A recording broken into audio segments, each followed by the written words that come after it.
Hi hello friends, అందరికీ good morning. ఈ రోజు నేను మార్నింగ్ 5 o'clock నుండి పిల్లలు స్కూల్కి వెళ్ళే వరకు కిచెన్లో నా వర్క్ ఎలా ఉంటుంది అనేది ఒక మినీ బ్లాగ్ షేర్ చేస్తున్నాను మీతో. ఫస్ట్ మార్నింగ్ లేవగానే బయట అంతా ఊడ్చి ఇంట్లోకి వచ్చి నేను ఫ్రెష్ అయిపోయి ఇంకా వంట అయితే స్టార్ట్ చేసేస్తాను. ఇవాళ పిల్లల లంచ్ బాక్స్లోకి పప్పుచారు, ఒక బాయిల్డ్ ఎగ్ పెడుతున్నాను. స్నాక్స్లోకి స్వీట్ కార్న్ ఉడకబెట్టి పెడుతున్నాను.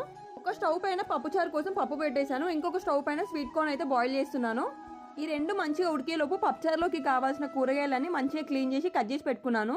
నేను ఎప్పుడైనా సరే కర్రీలోకి కావాల్సిన వెజిటేబుల్స్ అన్ని ఒకేసారి కట్ చేసి పెట్టుకొని ఇంకా వంట అయితే స్టార్ట్ చేశాను. మళ్ళీ కట్ చేయడం నాకు అస్సలు నచ్చదు.